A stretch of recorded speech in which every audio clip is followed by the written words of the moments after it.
dia 20 de dezembro de 2013. O rei do Brega morreu num quarto de UTI de um hospital do Recife aos 69 anos de idade, e ninguém do país imaginava o que a família ia descobrir nas semanas seguintes à morte pesada do artista. O autor eterno de Garçom vendeu milhões de discos durante quase 5 décadas de carreira, mas escondeu do Brasil um segredo nojento, um segredo humilhante e retorcido que a família Rose guardou em silêncio pesado durante 4 anos seguidos. Fica aqui até o final desse vídeo que você vai descobrir tudo o que o Reginaldo Rossi escondeu do país e também vai entender por que o único filho biológico dele hoje trabalha como motorista de aplicativo no Rio de Janeiro para conseguir sobreviver.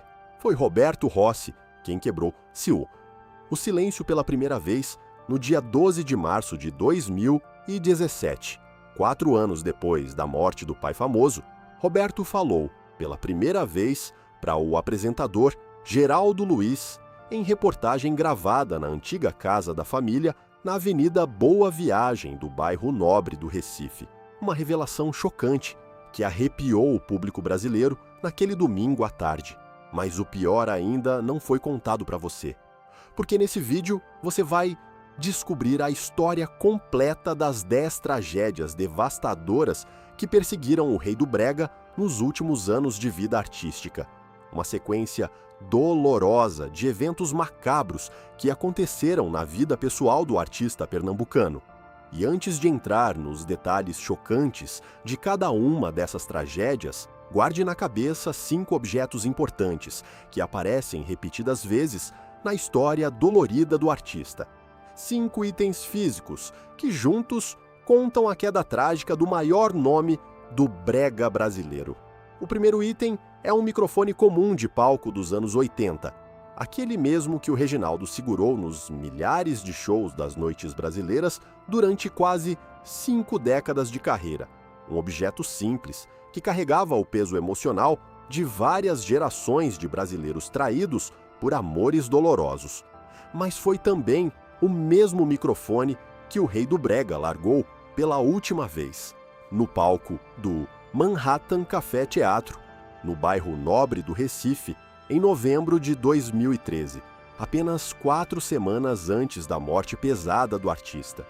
O segundo símbolo é um baralho comum daqueles mesmos anos 80, um objeto de 52 cartas espalhadas na mesa de bar do Recife durante as madrugadas de boemia do artista. Aquele mesmo baralho que ia fazer o pernambucano perder toda a fortuna nos anos seguintes da vida artística e que virou o epicentro do vício mais destrutivo da vida pessoal do Reginaldo. Mas o terceiro detalhe é o mais macabro deles todos, um maço de cigarro comum dos anos 50. O objeto pequeno que o Reginaldo começou a fumar ainda na adolescência e que ia virar a causa direta da doença brutal do pulmão no fim do ano de 2013. O quarto elemento é uma seringa médica comum do começo dos anos 2010, objeto do procedimento arrepiante chamado toracocentese, aquele que ia retirar 2 litros escuros de líquido do pulmão do artista no dia 9 de dezembro de 2013, apenas 11 dias antes da morte, e que ia confirmar o diagnóstico devastador do câncer no pulmão do rei do Brega. E o quinto item é o mais retorcido deles todos, um jazigo comum do cemitério Morada da Paz, no município de Paulista, da região metropolitana do Recife, a parte mais humilhante da queda do artista. Guarde isso na cabeça para o final desse vídeo, porque essa é a peça que fecha o quebra-cabeça sombrio da história do maior nome do brega brasileiro. Mas antes de contar para você a história arrepiante dessas 10 tragédias devastadoras, precisamos voltar no tempo para o começo do ano de 1944 e o momento exato do nascimento do futuro cantor num bairro humilde da cidade do Recife, em Pernambuco. Foi no dia 14 de fevereiro de 1944 que nasceu o menino Reginaldo Rodrigues dos Santos num bairro popular da cidade, filho de uma família pernambucana humilde daquela geração histórica. Mas o menino nasceu numa situação familiar complicada que afetou de forma profunda a vida dele nos anos seguintes. Segundo os biógrafos do artista em várias entrevistas dadas à imprensa nacional depois, o menino não tinha sido registrado no cartório oficial do Recife quando ainda era um bebê pequeno da família Rodrigues dos Santos. E foram os avós paternos que acabaram registrando o neto no cartório da cidade como se fosse filho deles. O casal Ivan Batista dos Santos e Antônia Rossi virou os pais no papel do menino Reginaldo naquela geração dos anos 40. Foi essa a ferida original, calada da história pessoal do Reginaldo Rossi, uma ferida invisível de abandono infantil que ia se repetir de forma dolorida nos anos seguintes da carreira musical do artista. A família Rodrigues dos Santos acabou mudando para a cidade do Rio de Janeiro poucos anos depois do nascimento do pequeno Reginaldo no Recife, uma decisão familiar dos anos 40 que ia mudar de forma pesada o rumo da infância do menino. Mas o pequeno Reginaldo ia voltar para a cidade natal do Recife aos 13 anos de idade. Aqui é onde tudo começa a mudar de verdade, porque a família Rodrigues dos Santos ia enfrentar uma sequência de reviravoltas dolorosas nos anos seguintes ao nascimento do pequeno Reginaldo no Recife. E o menino Rodrigues dos Santos ia crescer num ambiente familiar bem diferente da imagem pública do futuro cantor famoso no palco das noites brasileiras. De acordo com registros da imprensa nacional, a família decidiu deixar o Recife nos primeiros anos da vida do pequeno Reginaldo, uma mudança dolorida para a cidade grande do Rio de Janeiro, na região sudeste do país. O casal Ivan e Antônia Rossi buscava melhores condições de vida naquela época difícil dos anos 40. O menino Reginaldo passou boa parte da infância dele nas ruas comuns do Rio de Janeiro, uma criação humilde nos bairros populares da cidade daqueles anos 50. Uma rotina simples de família pernambucana tentando sobreviver na região sudeste do Brasil naquela mesma época. Mas o que ninguém do público brasileiro sabia sobre a infância do futuro cantor naqueles anos 50 é que o menino Reginaldo ia enfrentar uma volta traumática para a cidade natal do Recife apenas alguns anos depois da chegada no Rio de Janeiro. Foi aos 13 anos de idade que o Reginaldo Rodrigues dos Santos voltou para a cidade natal do Recife junto com a família.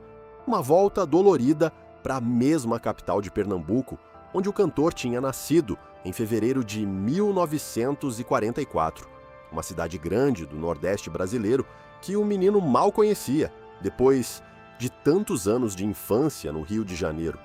O menino Reginaldo era um estudante aplicado das escolas públicas do Recife, um adolescente inteligente, com talento particular para os números e cálculos matemáticos, uma característica inesperada para quem depois ia virar o maior nome do brega romântico brasileiro no palco do horário das noites do país. Foi por causa desse talento matemático que o jovem cantor conseguiu vaga na disputada Faculdade de Engenharia do Recife no começo daquela década. Uma conquista brutal para um jovem de origem humilde daquele mesmo momento. O jovem estudante estava caminhando para virar engenheiro civil no fim da mesma década.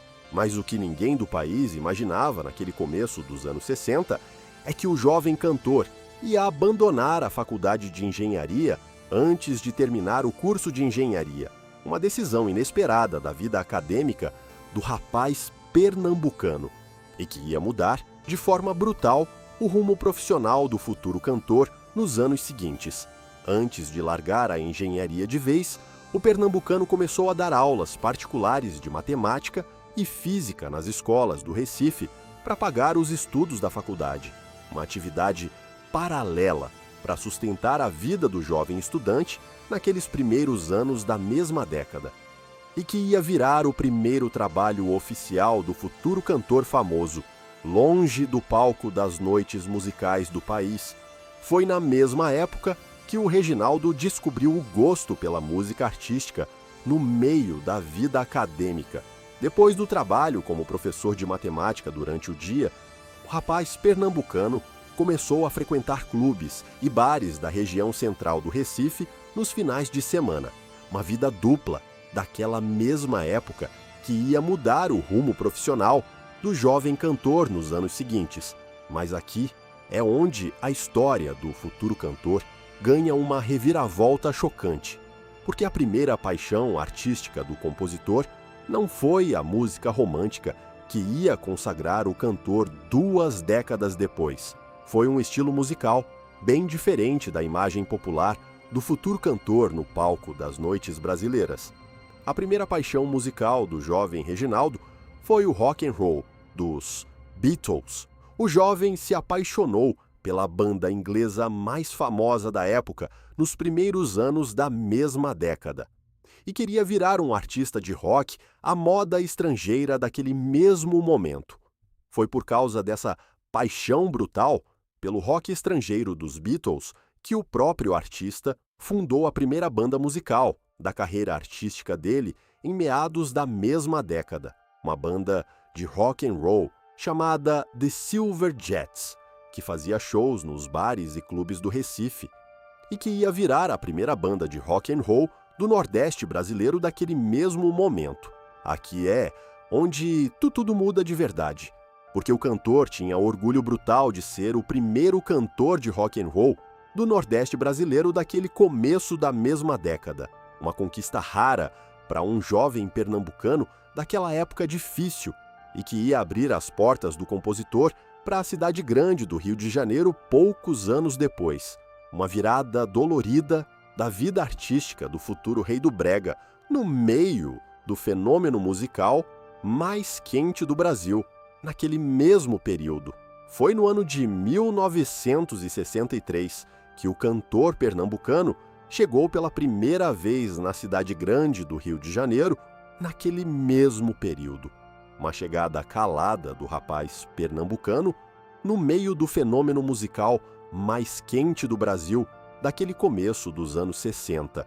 Um movimento artístico chamado Jovem Guarda, que estava conquistando os corações apaixonados dos jovens brasileiros nas rádios do país. O compositor tinha um sonho arrepiante naquela chegada ao Rio de Janeiro de 63, assinar contrato oficial com uma das grandes gravadoras do país, e o compositor conseguiu a proeza brutal de fechar contrato com a CBS Records no começo do ano de 1964. A mesma gravadora poderosa do maior astro musical daqueles anos 60.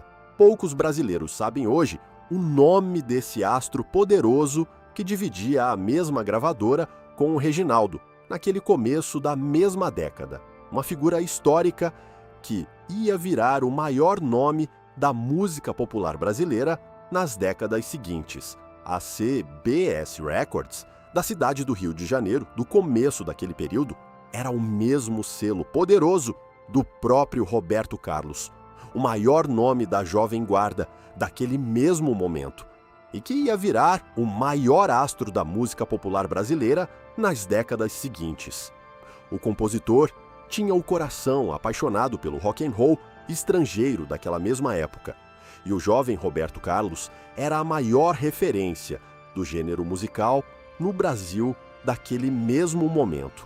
Foi num momento da trajetória artística daquele período que o jovem pernambucano acabou tocando na banda do próprio Roberto Carlos por um período curto, no meio da década de 60. Uma passagem histórica na trajetória artística do futuro rei do brega que poucos brasileiros conhecem hoje. Mas o pior ainda não foi contado para você sobre o começo da carreira musical do artista no Rio de Janeiro dos anos 60, porque o primeiro grande sucesso comercial ia acontecer naquele mesmo ano de 1964. Foi no ano de 1964 que o próprio artista gravou pela primeira vez uma canção com o nome O Pão, coescrita pelo próprio artista com 2 parceiros, uma música daquela mesma geração da Jovem Guarda no estilo rock estrangeiro, e que virou o primeiro grande sucesso comercial do artista no Brasil daqueles anos históricos. O cantor pernambucano passou boa parte daquela época gravando canções no estilo Jovem Guarda no selo CBS Records do Rio de Janeiro. Uma carreira sólida de rock and roll à moda estrangeira daquela época. Uma imagem musical bem distante do brega romântico que ia consagrar o cantor 2 décadas depois.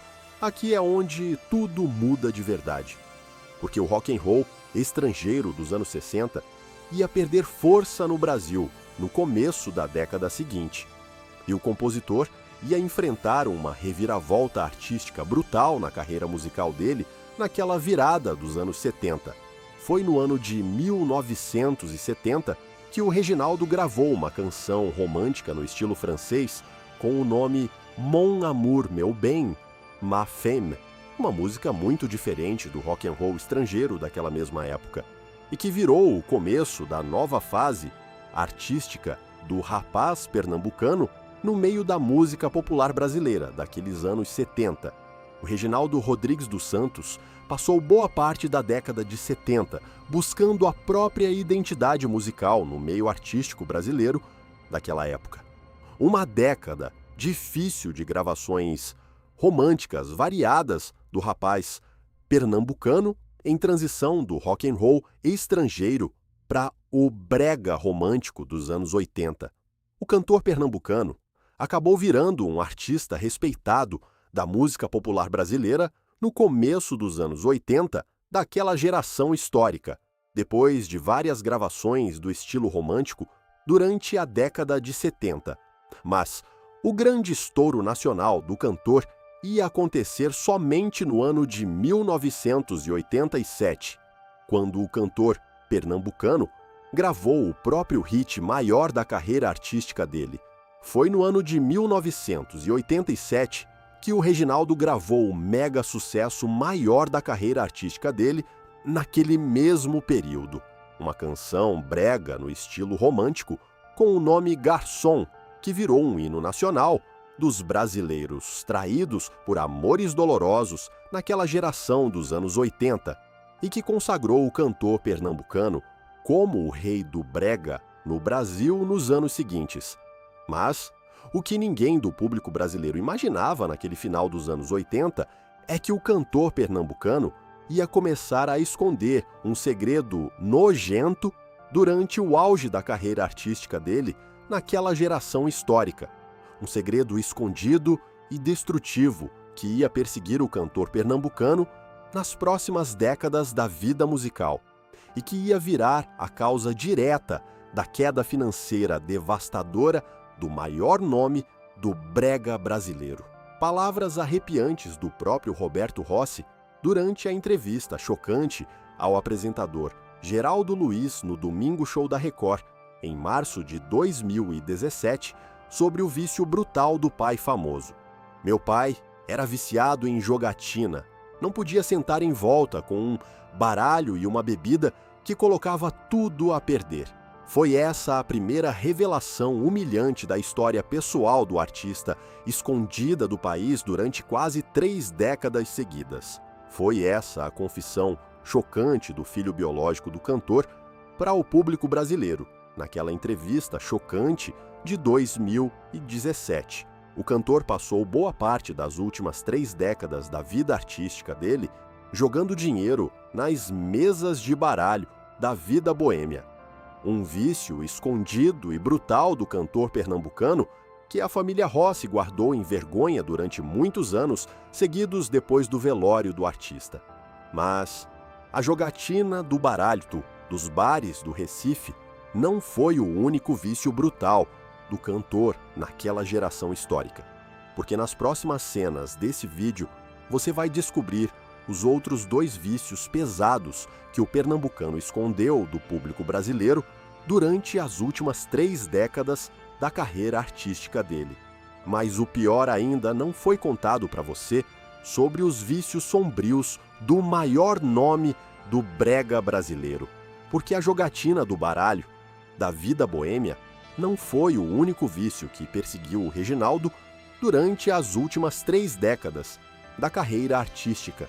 Palavras arrepiantes de várias entrevistas dadas pelo próprio Reginaldo à imprensa nacional sobre a vida pessoal escondida da imagem pública do galã romântico. Existiam outros vícios sombrios na rotina pessoal do artista naqueles mesmos anos do auge da carreira.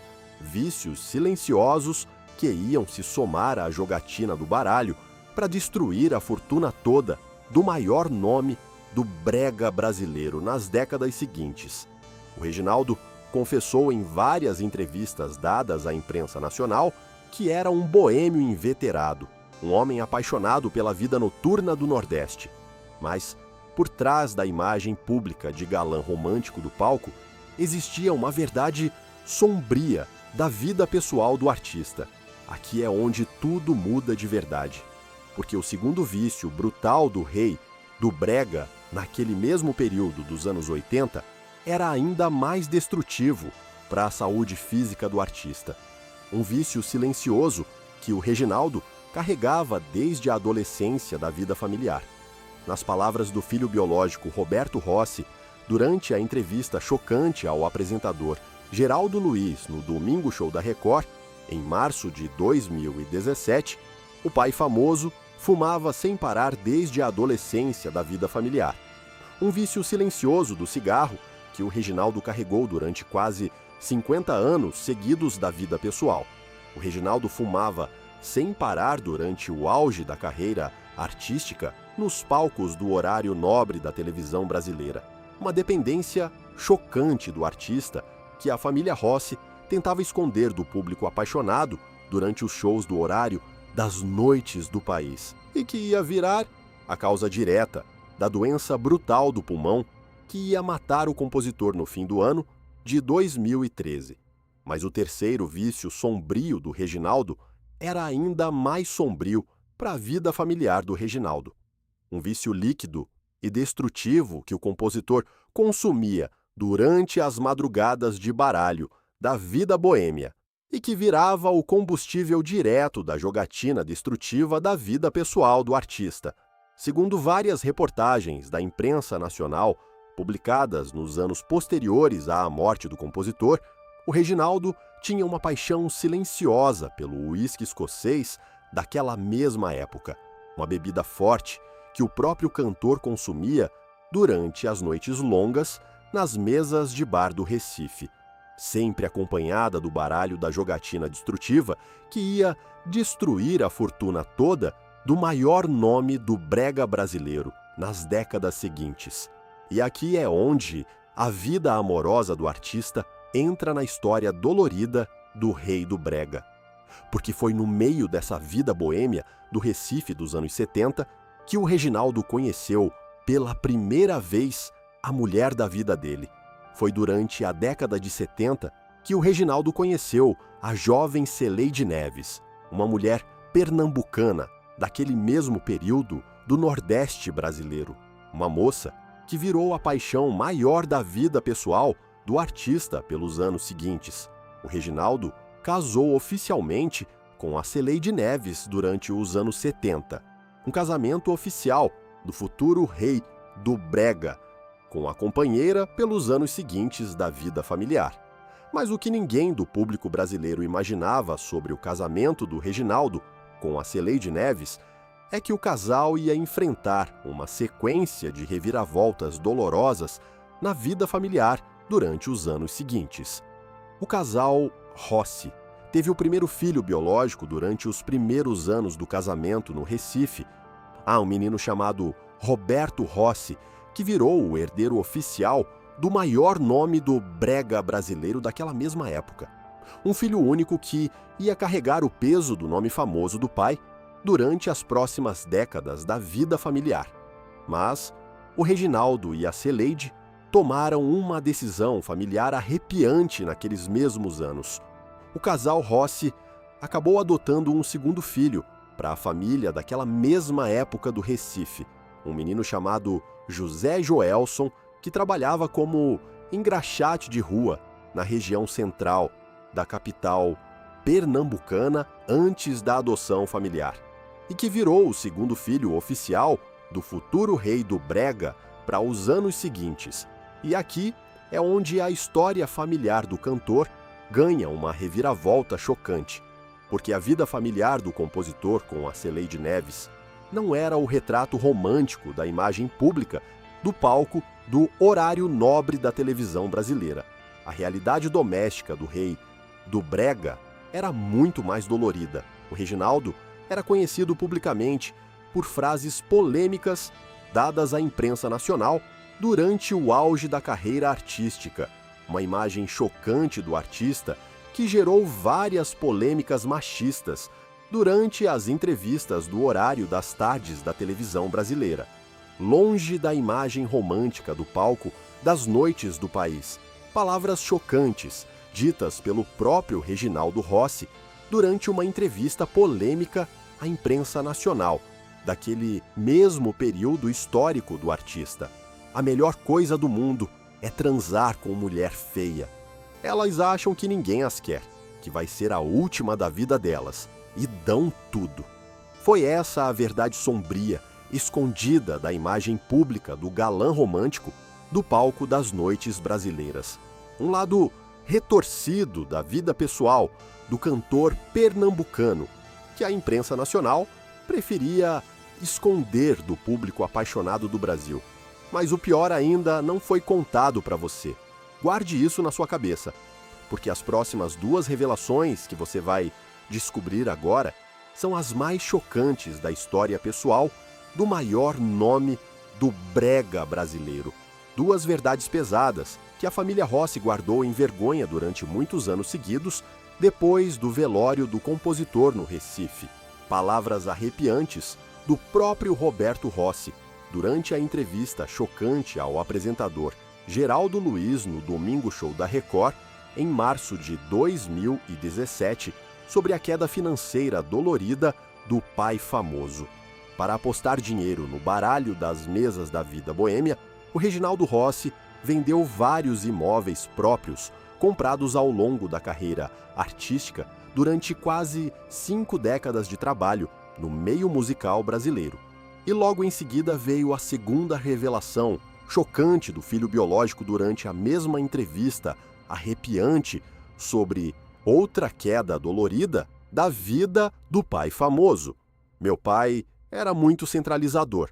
Eu tentei durante uma época administrar as contas dele, mas não tinha como. O Rossi não deixava a família administrar o próprio dinheiro do patrimônio pessoal. Foram essas duas revelações chocantes do Roberto Rossi para o público brasileiro, naquela entrevista arrepiante de 2017.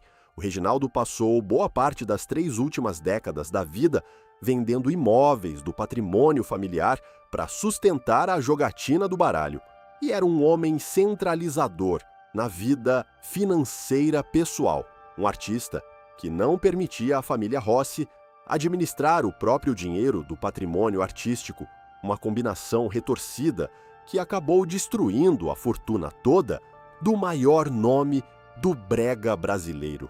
Mas o pior ainda não foi contado para você sobre a queda dolorida do artista naquele final da década dos anos 2000, porque o Reginaldo Rossi ia tentar uma reviravolta desesperada da vida pessoal fora do palco das noites musicais.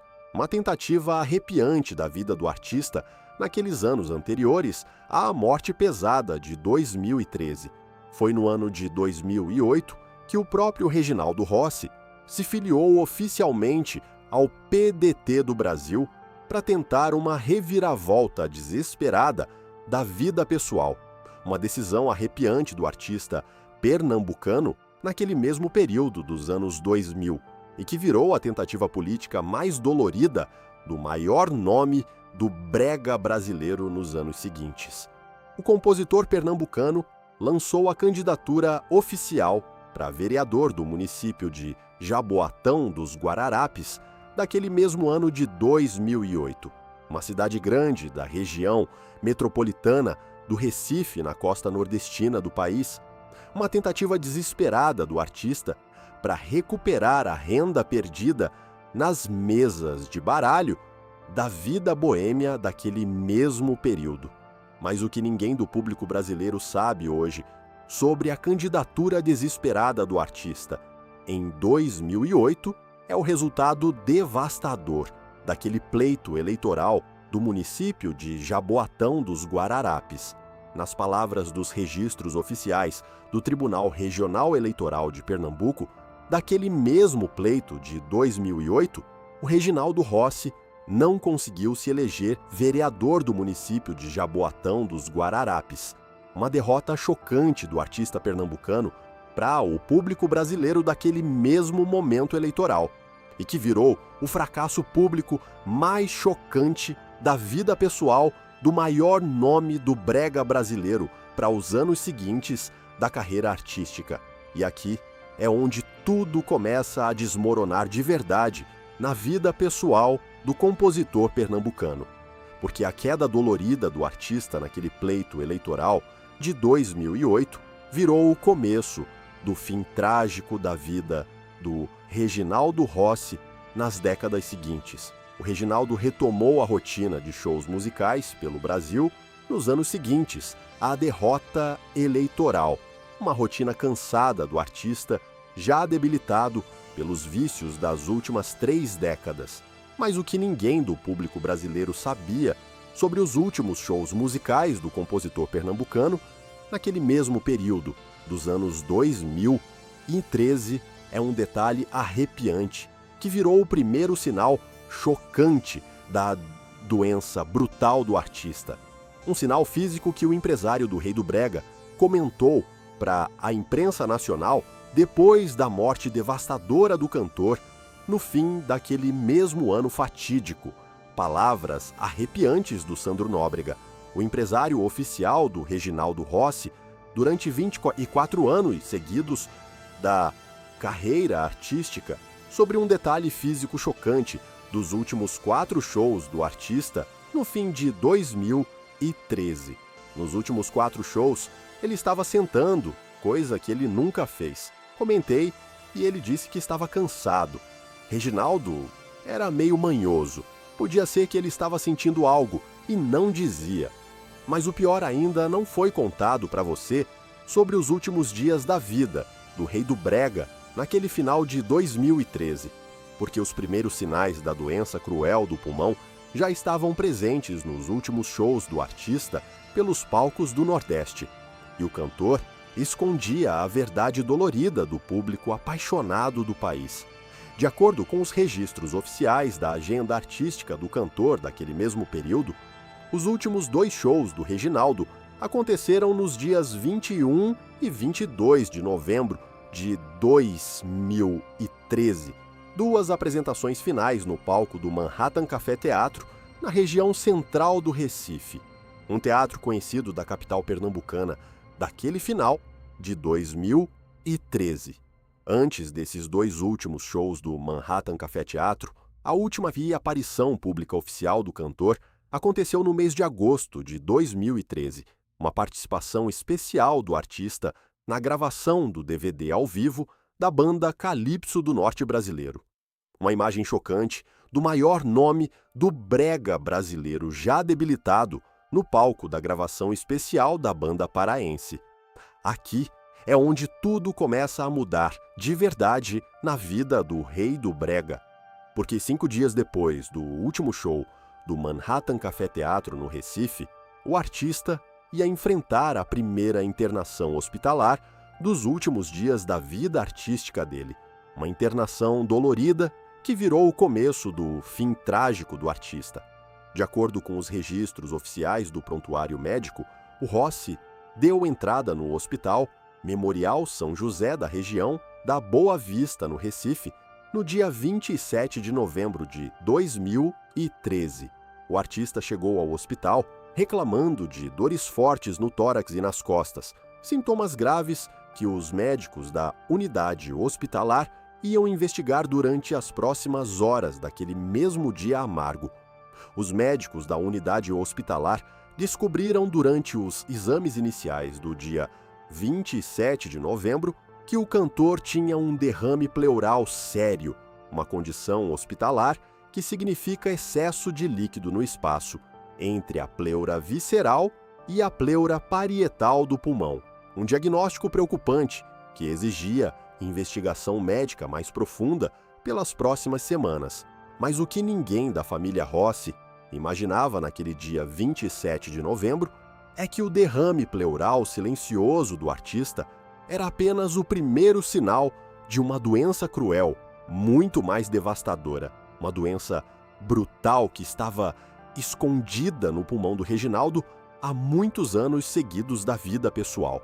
Foi no dia 9 de dezembro de 2013 que os médicos da unidade decidiram fazer um procedimento invasivo para investigar melhor o derrame pleural do artista. Um procedimento hospitalar chamado toracocentese, que ia mudar o rumo trágico dos últimos dias da vida do Rossi. Palavras arrepiantes dos registros do prontuário médico sobre o procedimento invasivo daquele mesmo dia 9 de dezembro de 2013.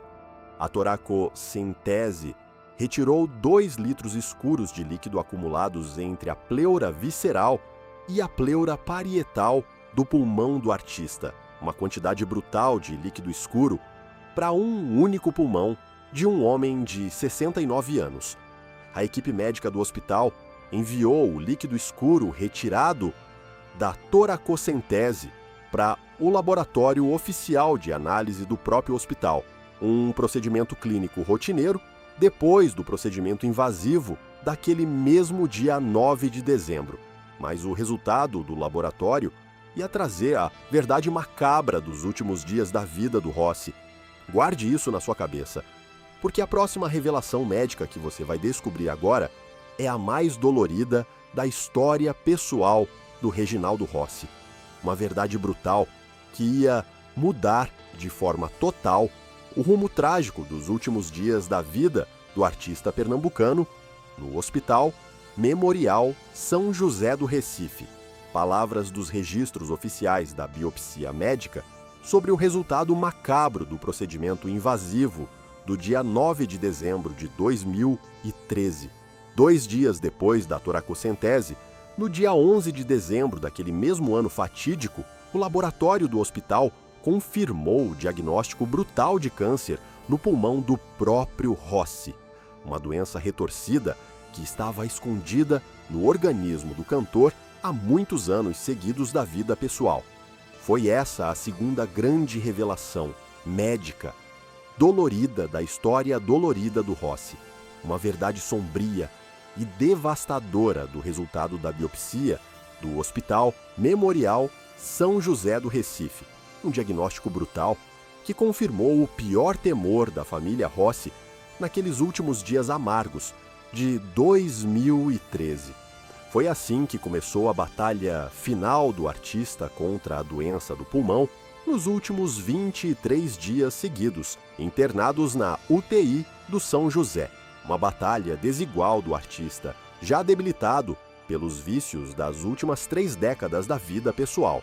Uma luta médica cruel do rei, do brega, naqueles últimos dias amargos do fim de 2013. A equipe médica do hospital iniciou o protocolo de tratamento agressivo do câncer logo depois do diagnóstico do dia 11 de dezembro daquele mesmo ano. Sessões de quimioterapia e hemodiálise para tratar o quadro clínico grave do artista. Mas o quadro clínico do Reginaldo Rossi era muito mais grave do que os médicos do Hospital Memorial São José imaginavam naquele começo do tratamento, porque a doença do pulmão do cantor já tinha avançado de forma cruel pelo organismo do artista há muitos meses seguidos. Nos dias seguintes à confirmação do diagnóstico brutal, a equipe médica do hospital precisou usar sedação profunda no cantor para reduzir o sofrimento físico do artista naquele final trágico. O artista passou os últimos dias da vida ligado a aparelhos hospitalares na UTI da unidade médica. E aqui é onde tudo termina de verdade na história trágica do maior nome do brega brasileiro. Porque a batalha desigual do Rossi contra a doença do pulmão ia chegar ao fim macabro na manhã do dia 20 de dezembro de 2013, um momento macabro do fim trágico do cantor pernambucano na UTI do hospital. De acordo com os registros do prontuário médico, o cantor morreu às 9 horas e 25 minutos da manhã de sexta-feira, do dia 20 de dezembro de 2013. Aos 69 anos de idade, causa oficial do óbito registrada pelos médicos do hospital, falência múltipla de órgãos decorrente do câncer no pulmão. Nas palavras do pneumologista Murilo Guimarães, a causa oficial do óbito foi confirmada como falência múltipla de órgãos decorrente do câncer no pulmão. Mas o pior ainda, não foi contado para você sobre a manhã de sexta-feira do dia 20 de dezembro de 2013. Porque o que aconteceu depois do momento macabro do óbito do artista virou a revelação mais chocante da história pessoal do maior nome do brega brasileiro. Uma verdade sombria que a família Rossi ia guardar em vergonha durante 4 anos seguidos depois do velório reservado do artista. Palavras arrepiantes do Roberto Rossi ao apresentador Geraldo Luiz no Domingo Show da Record, em março de 2017, sobre o fim mais dolorido do próprio pai famoso. Quando meu pai faleceu, eu e minha mãe buscamos nas contas, mas não tinha nada. Para conseguir enterrá-lo, contamos com a doação de um jazigo. A gente ganhou o jazigo e todo o funeral. Foi essa a verdade macabra do fim humilhante do rei do brega. O Rossi, que vendeu milhões de discos durante quase 5 décadas de carreira artística no país, morreu com as contas bancárias zeradas. A família Rossi não teve dinheiro nem mesmo para pagar o funeral do próprio pai famoso naquele dia amargo de dezembro de 2013 no Recife. Aqui é onde tudo desmorona de verdade, na história trágica do rei do brega, porque a família Rossi precisou pedir a doação do jazigo para sepultar o corpo do próprio pai famoso naquele dia macabro de dezembro de 2013. Um detalhe humilhante do fim trágico do artista, que a família guardou em vergonha durante muitos anos, seguidos depois do velório do artista.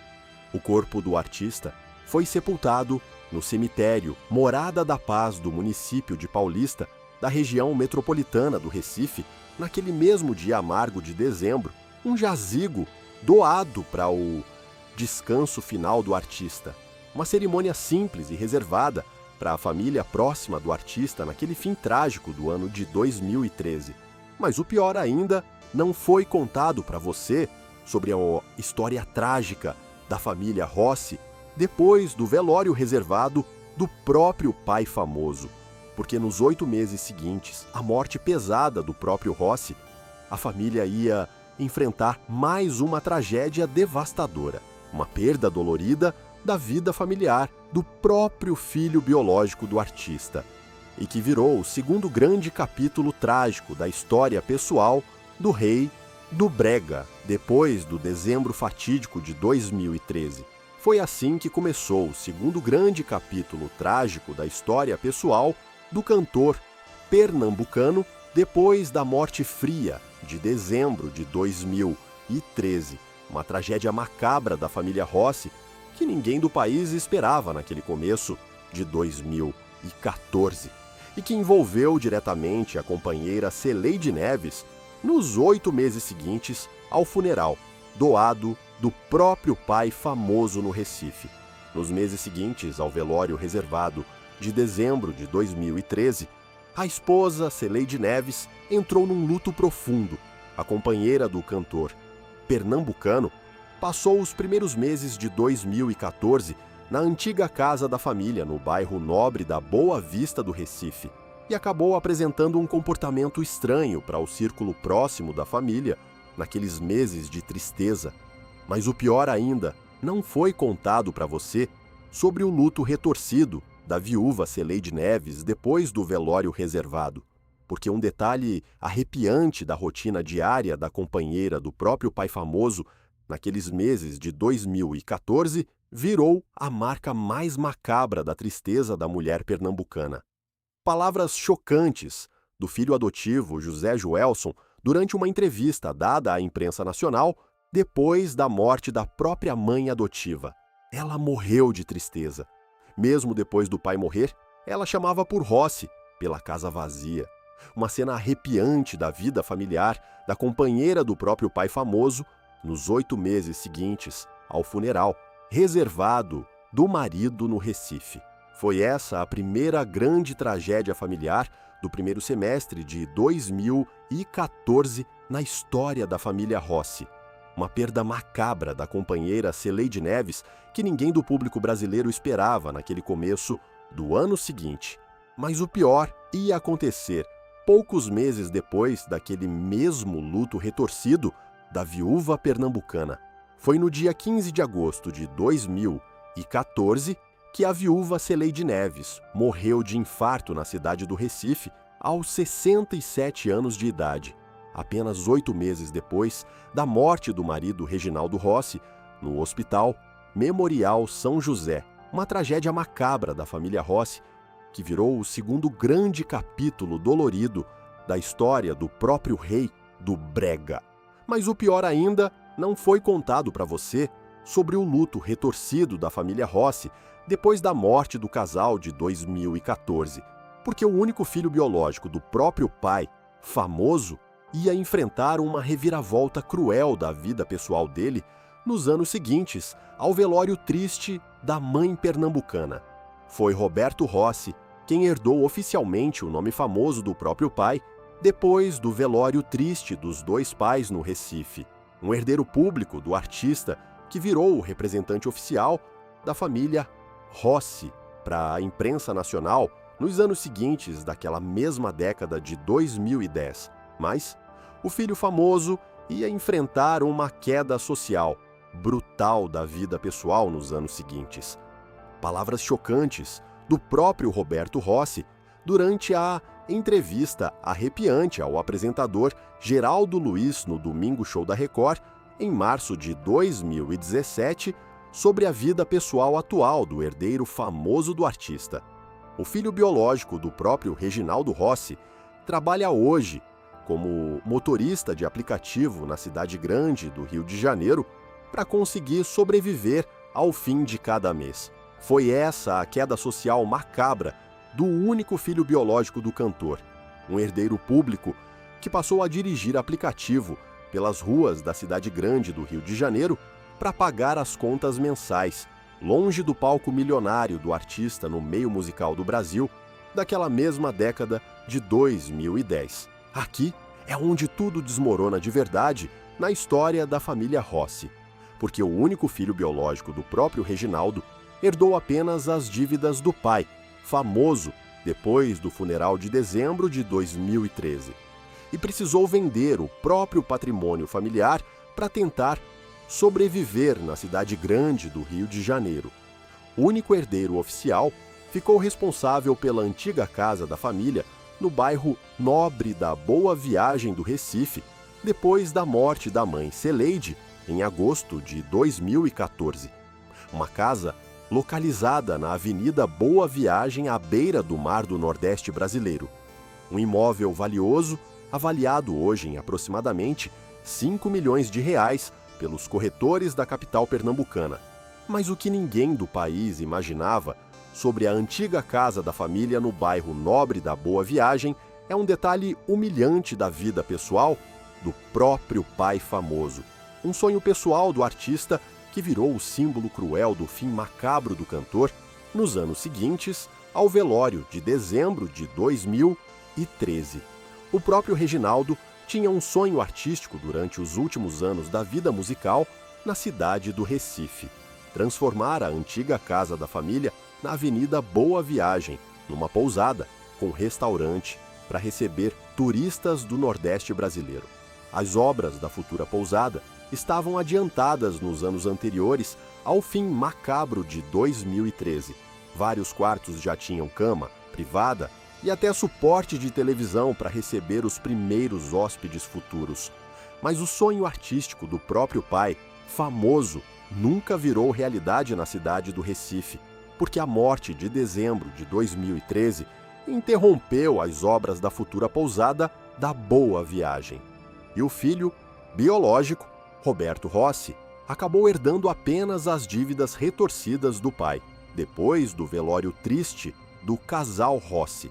De acordo com as reportagens da imprensa nacional publicadas nos anos posteriores ao fim macabro do artista, as dívidas de IPTU da antiga casa da família, na Avenida Boa Viagem do Recife, chegam aproximadamente a R$ 800 mil, um valor pesado que o filho biológico tenta pagar com o próprio salário de motorista de aplicativo na cidade grande do Rio de Janeiro. Uma tarefa impossível para o herdeiro oficial do artista. Mas ainda existe uma última verdade cruel da história trágica do cantor que a imprensa nacional descobriu nos anos seguintes ao velório reservado. Uma verdade macabra sobre a última música composta pelo próprio artista antes da morte do fim de 2013. Palavras dos registros oficiais da carreira musical do próprio rei do brega sobre a última composição artística do cantor. A letra da última música, composta pelo próprio pai, famoso, tem o título macabro, Vá Procurar Outro, uma canção que ficou perdida no papel da vida artística do cantor, uma obra final do próprio Reginaldo, que nunca virou gravação oficial. Foi essa a última obra artística do cantor pernambucano naquele final de 2013, uma música com o título simbólico Vá Procurar Outro, que ficou perdida no papel da vida musical do artista. Uma canção póstuma do próprio pai famoso que o público brasileiro nunca chegou a escutar oficialmente na voz do Reginaldo. Guarde isso na sua cabeça agora, porque as próximas linhas desse vídeo são a verdade completa da história trágica do próprio rei do brega. Uma história arrepiante de 10 tragédias devastadoras que perseguiram o cantor pernambucano durante quase 5 décadas seguidas da vida artística. Palavras pesadas dos registros oficiais da história pessoal do artista sobre as 10 tragédias macabras que perseguiram o rei do brega durante quase 5 décadas seguidas da carreira musical. O próprio Reginaldo foi registrado no cartório de Recife pelos avós paternos como se fosse filho deles no ano de 1944. Também escondeu do público brasileiro os 3 vícios sombrios da jogatina do baralho, do cigarro fumado desde a adolescência e do uísque das madrugadas de boemia durante quase 5 décadas seguidas da carreira artística, sem contar a venda pesada de vários imóveis pessoais do próprio Reginaldo para sustentar o vício do baralho durante as últimas 3 décadas, e a queda humilhante da candidatura política do artista em 2008 no município de Jaboatão, dos Guararapes de Pernambuco, uma sequência retorcida de derrotas pessoais escondidas do palco milionário do cantor no meio musical do Brasil, sem contar também o diagnóstico devastador do câncer no pulmão, descoberto apenas 2 semanas antes da morte no Hospital Memorial São José do Recife, e o funeral doado do próprio pai, famoso no cemitério Morada da Paz, porque a família Rossi não tinha dinheiro para pagar o próprio velório do artista, e a morte da esposa, Celeide Neves, de infarto, apenas 8 meses depois do velório do marido, e o filho biológico Roberto, que virou motorista de aplicativo na cidade grande do Rio de Janeiro, e é onde a antiga casa da família na Avenida Boa Viagem, avaliada em R$ 5 milhões, que ficou abandonada, com 800 mil de dívida de IPTU. Foi essa a verdade cruel que o público brasileiro descobriu ao longo dos anos seguintes ao velório reservado do artista, em dezembro de 2013. O próprio rei do brega vendeu milhões de discos durante quase 5 décadas de carreira. Foi o autor eterno de Garçom, o hino nacional dos brasileiros traídos por amores dolorosos. Mas o mundo pessoal do artista desmoronava em silêncio nos bastidores da vida familiar no Recife. E foi essa a lição cruel que a história trágica do artista deixou para o público apaixonado do Brasil depois de quase 5 décadas de sucesso profissional na música popular do país. Uma lição sobre o custo silencioso da fama artística no coração das figuras mais amadas do meio popular brasileiro. Também uma lição sobre a dor invisível que fica escondida atrás dos sorrisos públicos dos ídolos populares das gerações passadas. Porque a história trágica do cantor mostra que ninguém escapa das dores familiares da vida real. O sucesso profissional não protege as figuras famosas das perdas retorcidas do coração humano. E os vícios escondidos dos bastidores continuam destruindo vidas familiares até o dia de hoje na cabeça de várias pessoas comuns do meio brasileiro. Se você conhece alguém que carrega um vício silencioso, que está destruindo a vida familiar em segredo, um vício retorcido de jogatina, de bebida ou de cigarro, que ninguém da família tem coragem de enfrentar, compartilha esse vídeo com essa pessoa hoje à noite, antes que aconteça o pior. Porque a dor invisível que o próprio artista carregou no coração durante quase 5 décadas seguidas é a mesma dor invisível de milhões de brasileiros que vivem com vícios destrutivos escondidos da família. Se você conhece alguém que precisa de ajuda profissional para vencer um vício brutal agora, procura o Centro de Valorização da Vida no número 188. É um serviço gratuito e sigiloso disponível 24 horas por dia no Brasil.